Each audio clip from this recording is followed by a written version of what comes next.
I want to welcome you to the first lecture in the spring 2024 series on intersectionalities.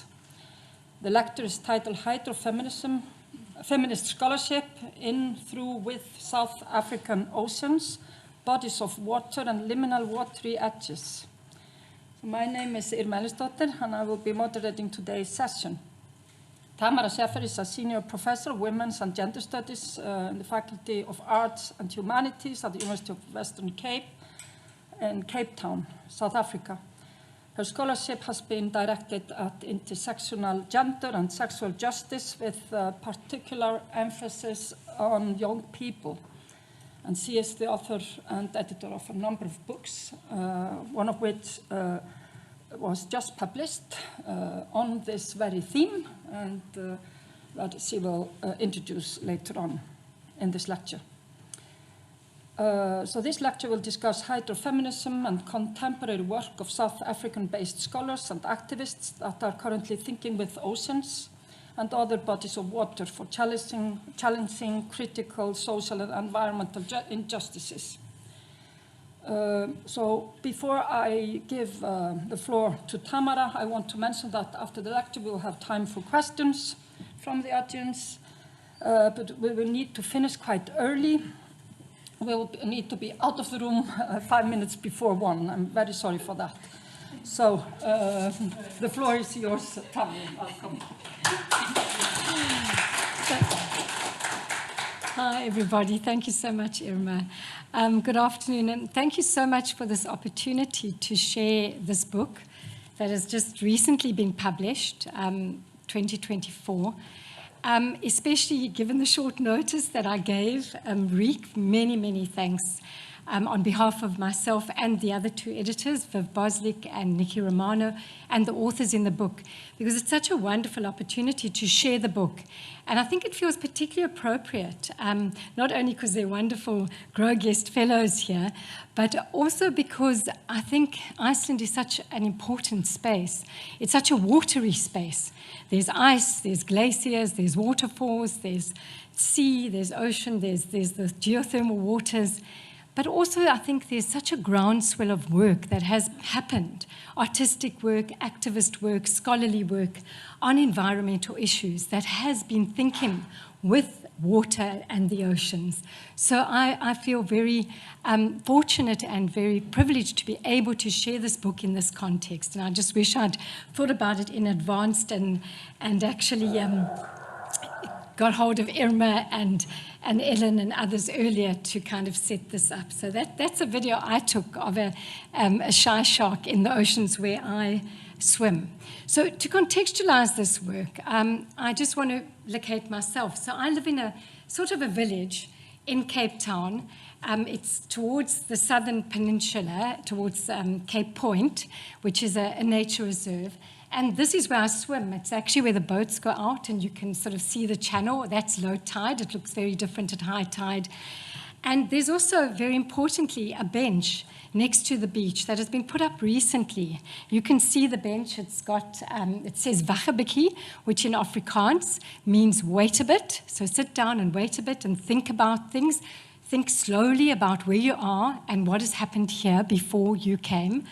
And the bench is in memory of the families who lived in that village who were forcibly removed during apartheid because they were not the correct skin color to live in that village, which was designated a white area. Kommetjie did not have too many families. That doesn't matter, it's all relative. Other places close by, many millions of people were removed and forced out into the edges of the city. So that's just to locate it because it speaks about this practice, which is a practice of swimming, being at the ocean, being at the shore, to think about what has happened here before, what is going to happen in the future. So temporality, space, place, time. So I'd like to share with you this book today. And the book is available online. If you just Google, you find it. They have a discount at the moment, but I'm not going to promote it. You don't need to buy it, but if anybody does want any pieces of it, I can share that with you as well. The volume really offers global Southern contributions, particularly contributions from the South African context, in this case, and rich situated narratives to hydrofeminist thinking. It also brings diverse and more marginal knowledges to bear on the project of generating imaginative alternatives to what we see as hegemonic, colonial, patriarchal, and humanist logics that dominate in the academy and in society.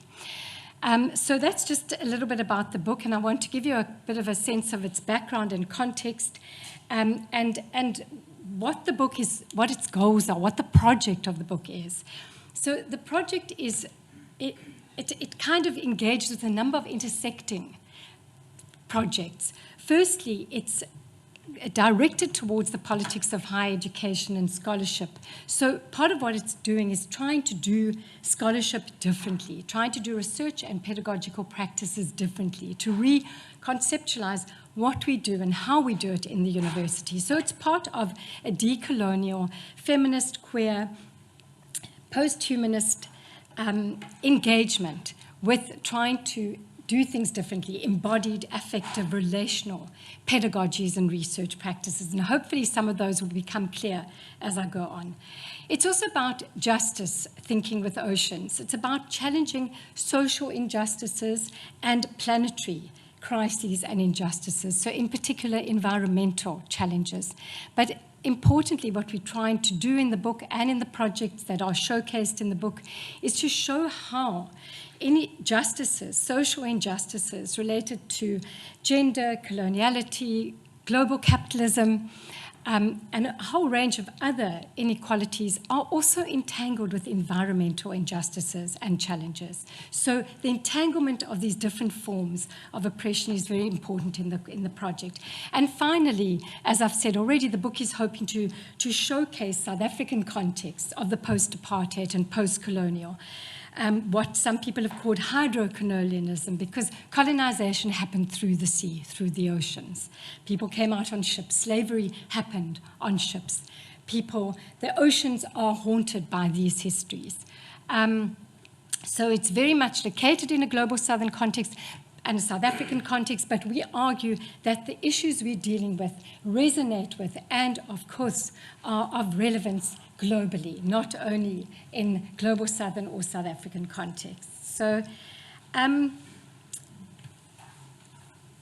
of course, there's been a massive oceanic turn, and I need to acknowledge that when we started swimming and writing about swimming and thinking about swimming in the ocean, we realized that there was a mass of body of work out there, and I'm sure everybody's asking, but what is hydrofeminism? Whenever I talk about this project, people say, what is hydrofeminism? And as if it can be answered in a sentence, but hopefully it will be answered by the end of this presentation. But it's a very welcomed, rich and growing body of work that is thinking with water, with oceans, for social justices and larger planetary justices. So just to give you a sense of that, you can see this is just the tip of the iceberg, so to speak. Iceberg's always been helpful in the Icelandic context, of the kinds of work that is emerging at the moment that is thinking around issues of justice and ocean. A lot of it is also very artistic, very creative, and that's also a very important thrust of the book that we engage with. Many of the chapters, as I'll show, are thinking with creativity, with art, with performance, with different forms of aesthetic production in making a difference. So these are some of the kinds of frameworks, theoretical and methodological, that are in the book and in the scholarship that we are engaging at the moment. So primary is hydrofeminism, but also we're working very much with embodied, mobile, and place-space kinds of methodologies. I started in a way with a place-space embodied methodology, sharing my own location, my own situatedness, and what is of relevance on the place where I swim usually, when I'm not in Iceland swimming in the pool. Hauntology is a really important part of the framework. You'll see that many of the chapters are using a hauntological approach, are thinking with the ghosts of the past, are thinking with the ghosts of the future and the present, because the ghosts of the specters of the future are embedded in the ocean. We can see them, we can feel them, we can realize them. And then, as I mentioned, we also think in with research creation, with art and performance, and a range of post-qualitative methodologies are part of these chapters that think with ocean, bodies of water, beaches, liminal spaces.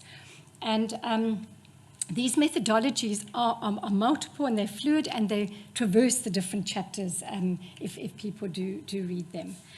So Astrida Neimanis' work on hydrofeminism is key to the work.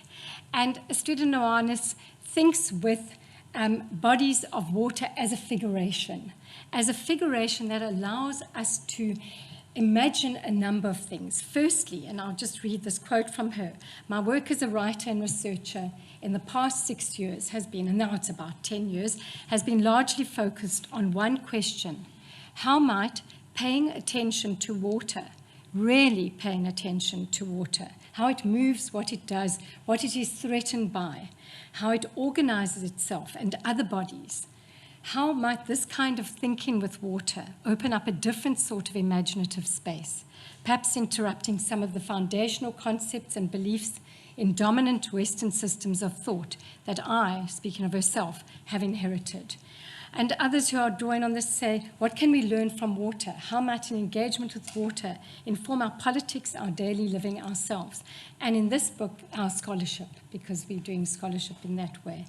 So, hydrofeminism, there's a video as well. You can see the kelp. The kelp is a very powerful part of the South African oceans. We have huge kelp forests, and a lot of people go into the ocean initially and they say, oh, this is so scary, the way that it entangles. Don't you get entangled in it? Don't you get trapped by it? But actually, when you swim a lot in it, it becomes a support. It becomes a way of buoying yourself up, a way of keeping yourself afloat, which also speaks to the kind of relationalities, not only with other humans, but also with kelp forests.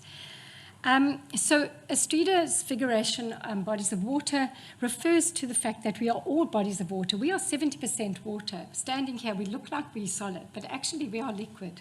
And the solidity is an illusion, really, that is created by the particular organization of our liquids. And she says we are all bodies of water with pumped up vulnerabilities, leaking, sponging, sloshing, dripping, sipping. Slipping. Okay, yeah, actually slipping in the Icelandic context, one does a lot of slipping. And she talks about aqueous body writing, which a lot of the chapters are trying to do, trying to write with that sense of our wateriness. Since we are all bodies of water, that also means that we are all connected through our bodies of water.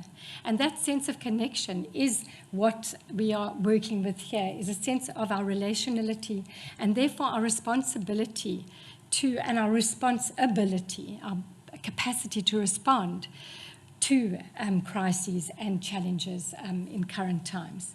And so she reminds us that we also reside within and as part of a fragile global hydrocommons, where water, the lifeblood of humans and all other bodies on this planet, is increasingly contaminated, commodified, and dangerously reorganized. So I think that speaks to the environmental, the ecological, the eco-feminist aspect of this work, and our sense of all being entangled and therefore responsible to make a difference. So let me move on to talk a bit about the methodologies and how they emerge in the different chapters. And I'll try and share some of the chapters with you, just a really, really teeny bit, given that I would like to leave time for questions. So we are using a lot of embodied and mobile methodologies, what's also called place-space time matchings. One walks in a particular space and thinks about, where am I? Who has walked here before me? What has happened here before I walked here? And just to quote from Stephanie Springer and Sarah Truman, who have written a lot about walking methodologies, they talk about how we are in an era of complex social and political challenges, climate change, capitalism, forced migration, to name a few. We could add wars and military violences, as well as major climate change. Further, academics continue to grapple with ways to present research findings to non-academic audiences, while marginalized and oppressed people take up ways to transform and decolonize social and political space and institutions. To this end, and this is what they argue, walking has become more than a utilitarian or pedestrian mode of getting from place to place. Walking is an ethical and political call to collective action. And we would argue that swimming or being in the ocean or being close to the ocean, not everybody can swim. This is also linked to our historical inequalities and injustices, but it is an ethical and political call to collective action. And hopefully some of the chapters that I go on to share will illustrate that to you. So our work is strongly located in these space-time mattering methodologies, including walking and swimming. You'll see quite a few of the chapters in the book are about walking on the ocean, walking on the beaches, doing things with the beaches, and thinking and researching towards raising critical topics. So some of the specific contexts of South Africa's colonial and apartheid history are explored through these walkings and swimmings and unraveled through a kind of innovative watering thinking and generating place-based knowledges that speak to silenced histories and knowledges of people, animals, plants, and lands over centuries of colonial theft, plunder, slavery, exterminations, as well as the more recent decades of apartheid that specifically excluded the majority of South Africans from many beaches and seas. So for most South Africans, going to the beach is not it's a fraught experience, because for many South Africans, they were not allowed access to the beach because of the way in which South Africa was racially segregated. And of course, the best parts of beach access were kept for white people. And so this history permeates the current. And when we are at the beaches in South Africa, we are haunted by that history. That history, there were signs on the beach saying, for whites only. I mean, it's kind of seems uncanny to imagine that now in current context, or maybe not, given that apartheid is alive and well in parts of the world. So this is one example of a chapter written by a scholar called Adrian van Eeden-Wharton. These are images that she's taken of beaches and historical spaces. She walks the beaches of the western coast of Cape Town, where she exposes through doing archival and through actually picking up things on the beach, evidence of the horrific colonial violences that were done to animals that lived in and around these shores. So we have heard about the violences done to humans, not enough, but we have heard some. But we certainly don't hear about the violences also done to animals in different ways that were bound up with the violences done to humans. So Adrian documents material effective encounters along the shores of the Atlantic Ocean, of the South African West Coast and adjacent islands as part of her ongoing praxis of walking, gathering, carrying, and bearing witness to under-acknowledged indigenous histories and practices. She also includes haunting photographic images, and this is available online. If you go and look at the book, you can listen to podcasts, and you can also see these images and hear some of the sounds for this chapter, for example. And these sounds of these violent legacies of environmental exploitation and subjugations and extinctions of indigenous people and other species in the work that she does. And she's an artist, so her photography is part of a research creation, as I've mentioned. And then a chapter by myself and my two colleagues is also an example of embodied mobile and place-based engagements. We have a swimming, writing, reading practice where we will swim in cold oceans. Sometimes one's teeth are chattering so hard after a 20-minute swim in the Atlantic Ocean that it's very hard to write.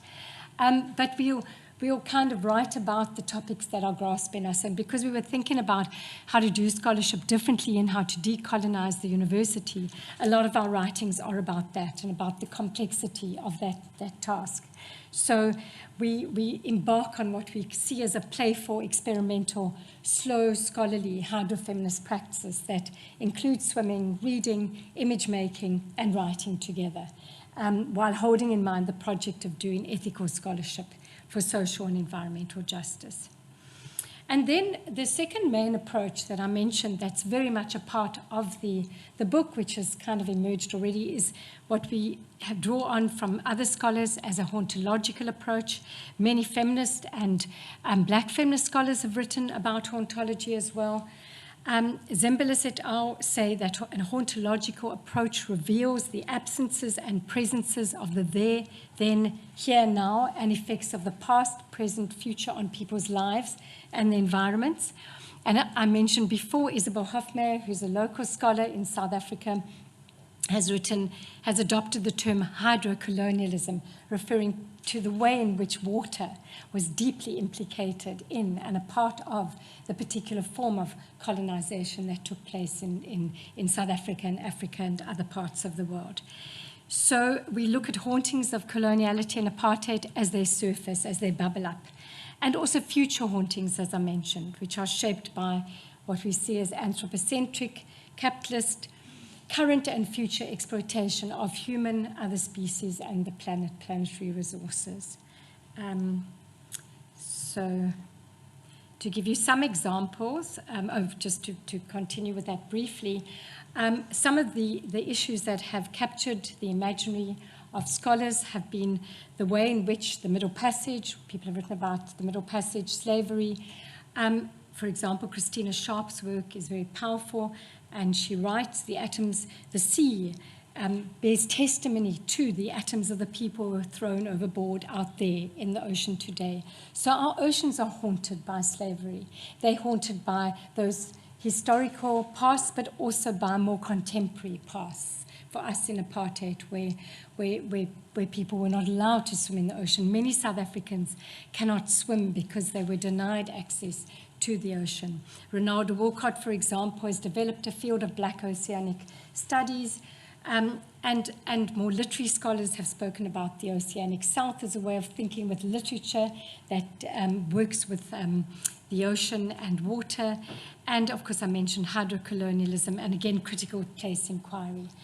And then there's also been a lot of artistic hauntological engagements, and I'd love to share, I think there is time, very briefly, the video, a poem by a brilliant South African poet called Koleka Potuma, and she calls this poem Water, and you can briefly listen to it. The memory of going to the beach every New Year's Eve is one I share with cousins, and most people raised black. How the elders would forbid us from going in too deep, to giggle, to splash in our black tights and ShopRite plastic bags wrapped around our new weaves, forbid us from riding the wave for fear that we would be a mass of blackness swept by the tide and never to return like litter. The elders forbid us as if the ocean has food poisoning. I often wonder why I feel as if I am drowning every time I look out into the sea. This, and feeling incredibly small. And I have often heard this joke about black people being scared of water or not being able to swim. We are mocked, and we have often mocked ourselves for wiping our faces the way that we do when we come out of water, compared to how they do it all Baywatch-like, and how we so ratchet-like with our postures and kink. Every time our skin goes under, it's as if the reeds remember that they were once chains, and the water, restless, wishes that it could spew all the slaves and ships onto shore, whole as they had boarded, sailed, and sunk. Their tears are what have turned the ocean salty. This is why our irises burn every time we go under. Every December 16th, December 24th, December 31st, our skin re-traumatizes the sea. They mock us for not being able to willingly throw ourselves into something that was instrumental in trying to execute our extinction. If you want to see, thank you. If you want to see more of Koleka's work, it's available online. Absolutely wonderful poet. So the hauntings of the sea is present and future, and what Elspeth Probyn has called a methodology of encounter is what a lot of the scholars are engaging with. also a kind of aquatic environmentalism that Stacia Lemo talks about and writes about. And Macarena Gomez-Barris talks about a fish-eye epistemology, an epistemology that is working with oceans and sea critters. And Ashio Mbembe talks about the double damage of capitalism in its racial, colonial, and imperial form inflicted upon humankind and upon the biosphere. And I think that's what I said at the beginning, is what a lot of chapters are trying to do, is to acknowledge the entanglement of colonization, of global capitalism, also with environmental damages, because very key to the way in which colonial invasions, takeovers, settling happened was to also tame the wilderness, to devastate. And if you see what has happened in so many of the settler colonies, is a kind of removal of indigenous nature and a sanitization of these spaces, which obviously has had massive spin-offs. And of course, the extractive logics of capitalism are implicated in the kind of overfishing, pollution in our oceans today. And I don't have time to really share some of these, but these are just some examples of the devastations in the oceans in South Africa today. So when we swim there, we think we're swimming in a clean ocean, but our oceans are full of antidepressants and hormones and sleeping pools. And, you know, there often are mass die-offs of ocean animals such as seals and fish and many undocumented kinds of impacts. So just to give you some example, again, the chapter by Adrienne van Heerden-Wharton that I mentioned is also deeply hauntological, as she documents what she calls earthly expanses of loss and exchange, haunted by violent legacies, unchecked environmental exploitation and indifference. She shows how histories of indiscriminate systematic killing and ecological destruction are inseparable from colonial exploitation and plunder, empire and state control, racial segregation and land dispossession, forced and coercive land practices, militarization and industrialization, all of these terms. Zayan Khan is another chapter in the book which thinks with the ocean as, in her words, a place where prehistoric solution mixes and eddies with waters of the Anthropocene, speaking powerfully to the intersecting thematics of colonial and environmental hauntings. She surfaces the grief that the ocean holds. She reminds us that the ocean is a graveyard, holding innumerable bodies, yet it is also the origin of life and a place of healing. And also in the South African context, in many indigenous communities and knowledges and spiritualities, the ocean is a place of healing. And the ocean is a place where, for some people, ancestors are, and healing can happen. So another chapter that speaks to the hauntology of beach and sea is by Joanne Peers, which deals with the history of violences and injustices of apartheid in an embodied collection of stories, of her own stories told through her own memories of childhood and her current experiences with swimming in the ocean and free diving. She's a free diver, where the importance of learning to live with the ghosts in Camissa, that's the indigenous name for Cape Town, haunted by racial and spatialized exclusions, uncover invisible questions of erasure and displacement. So you can see in different ways. I'm sorry, it's such a little smattering of what the chapters are about, but just to give you a sense, and hopefully to whet your appetite to read more. Then the third kind of major aspect that kind of permeates throughout the book, which I had introduced, is the way in which scholars are thinking with research creation, with art, activism, and oceans and water. So there is a growing amount of artistic work that works with oceans and waters, globally and in South Africa. I mean, here in Iceland, I've been, you know, I've really just scratched the surface, but there is indeed a huge amount of work, which I'm just becoming familiar with, such as the work of artists like Ruri, Ronnie Horn, photographer Ragnar Axelsson, and I just saw the opening of an exhibition by Stuart Richardson, Undercurrents, which speaks to these issues, the melting of the icebergs, of the glaciers, and there are many, many more, and I'm sure people can mention those and share them when we have time for conversation. Research creation also involves making practices. So research creation refers to kind of making art that is scholarship, scholarship that is art. Imminent to knowledge production that are, as Springay puts it, a way of doing theory, of thinking that is bodily, experimental, and considers research or knowledge making as a speculative event emerging from a practice rather than as performed or preformed or predetermined. And a good example in the book is Delphi Carsten's and Merz Roberts' work, which I think you would find really intriguing. They think with the octopus.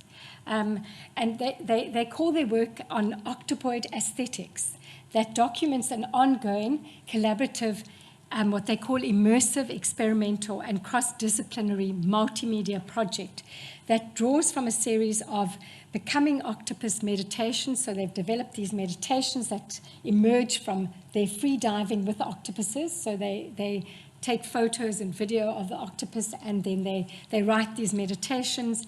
And thinking with the common octopus and its distributed consciousness. I mean, the octopus has multiple brains, has multiple stomachs, can turn its body into a totally different form, can turn its body into a different color when required, engages with other ocean critters in cooperative ways during hunting, for example.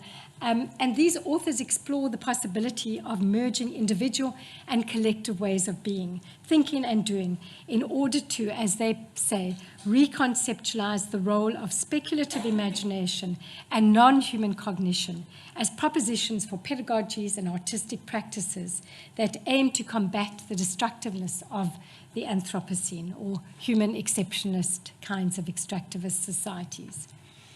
And then the artwork of Sherry Hugo, who incidentally is also a PhD candidate in women's and gender studies at our university, my university in Bali's. And she is thinking with her art that she creates in the ocean as a way of reimagining the troubled spaces of the academy. She is a woman of color, and she thinks she has found negotiating the university very challenging.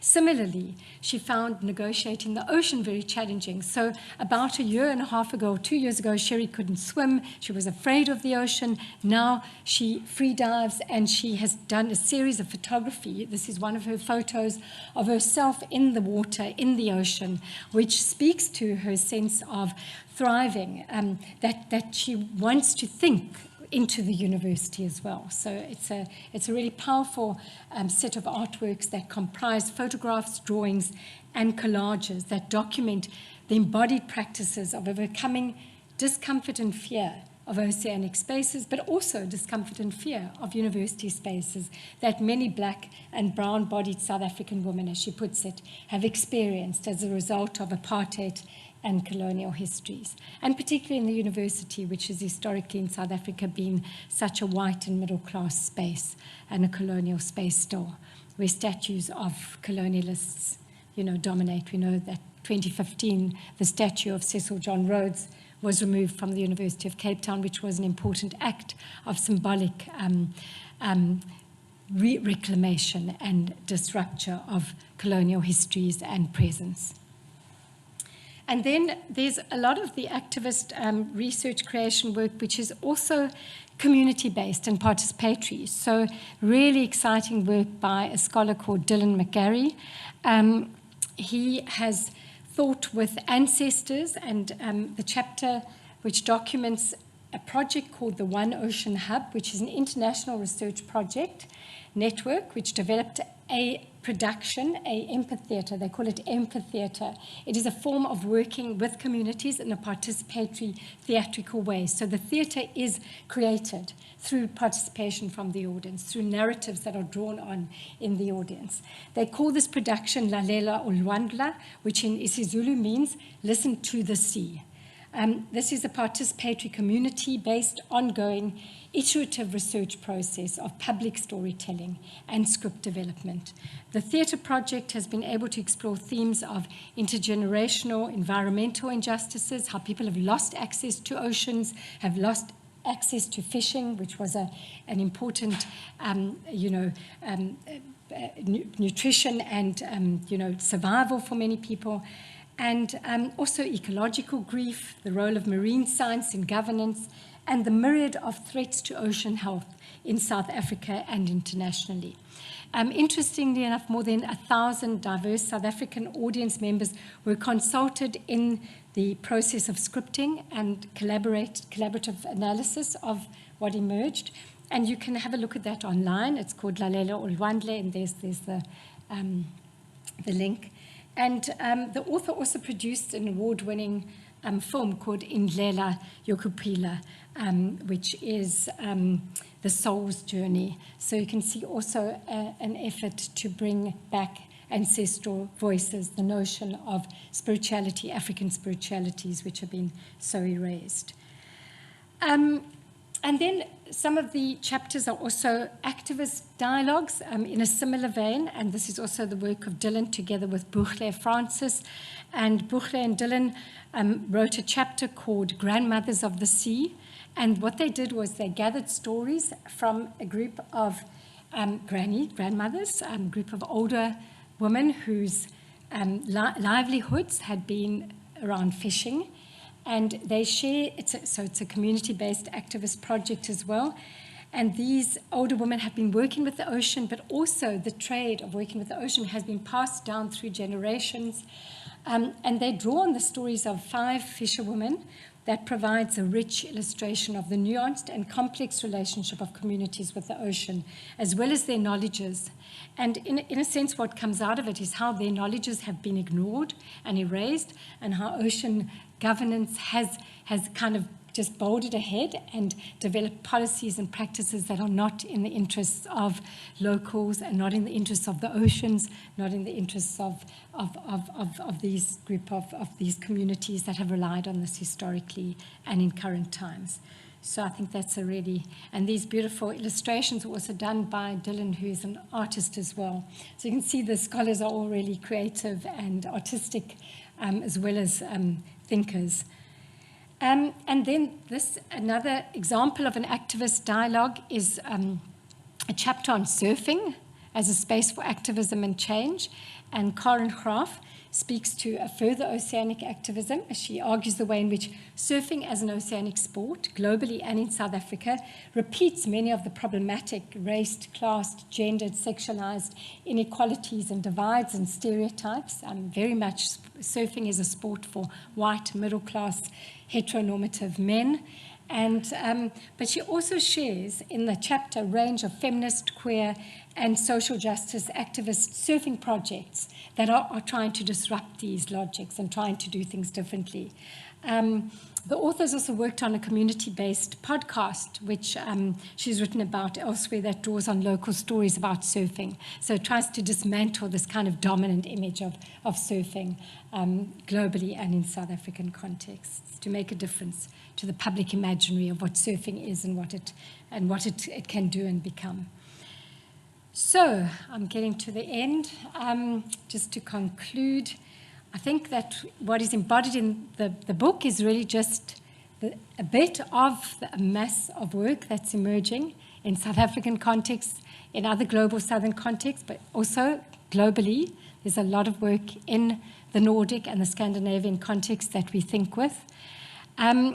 Importantly, it's speaking to embodied, relational, ethical, engaged, responsible, caring and careful scholarship, which is part of our larger project of decolonizing the university and scholarship in general.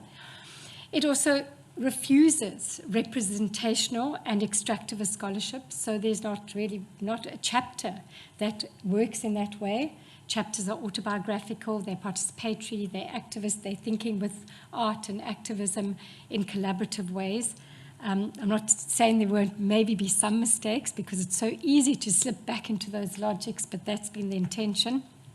And And it's work that is experimenting with novel spaces and practices that disrupt normative notions of temporality and bounded spaces. Melody Drew's one of those thinkers that is thinking with the ocean as a form of radical situated knowledge, and I think that's what the chapters in this book and much of the scholarship is trying to do. And it's particularly working across, as I hope I've illustrated in the few examples I've given, it's trying to work across and with collaborations of art, of activism, and also across nation-state boundaries, because of course the sea is another aspect, and bodies of water are another aspect that refuse nation-state divides. We do not see the borders of countries when we're swimming in the ocean. And finally, thinking with sea and sea critters offers alternative affordances, like thinking with the ocean. And I'm not sure people know the work of Pauline Gums, who thinks with ocean mammals as a black queer feminist project to show how their refusals are role models for human ways of refusing particular sets of subordination, injustice, discrimination, and so on. So it's a wonderful book. Please do have a look at it. So finally, I think what I've tried to do here is really share just a little bit about the book, about the larger scholarship that the book speaks to and with, that's located in the South African geopolitical landscape. And as I said, although it's located specifically in South Africa, many of the chapters draw on the geopolitical space and the geopolitical histories and presents and futures. It is also informed by and resonates with a much larger, diverse global and transnational context and ways of making knowledge, but also issues and concerns and challenges. It also speaks to the project of decolonizing higher education and finding alternative ways of making knowledge. And I think people can really feel into that when they read it. And finally, to conclude, I hope, and I speak for myself and the editors and the authors on the book, is that the book may contribute some small watery particle to the wave of relationality, justice and care that is building up locally and globally as we recognize our somewhat, I would say, urgent, or we would all agree, responsibilities for our hydrocommons and our planetary survival and flourishing. So thank you very much for listening.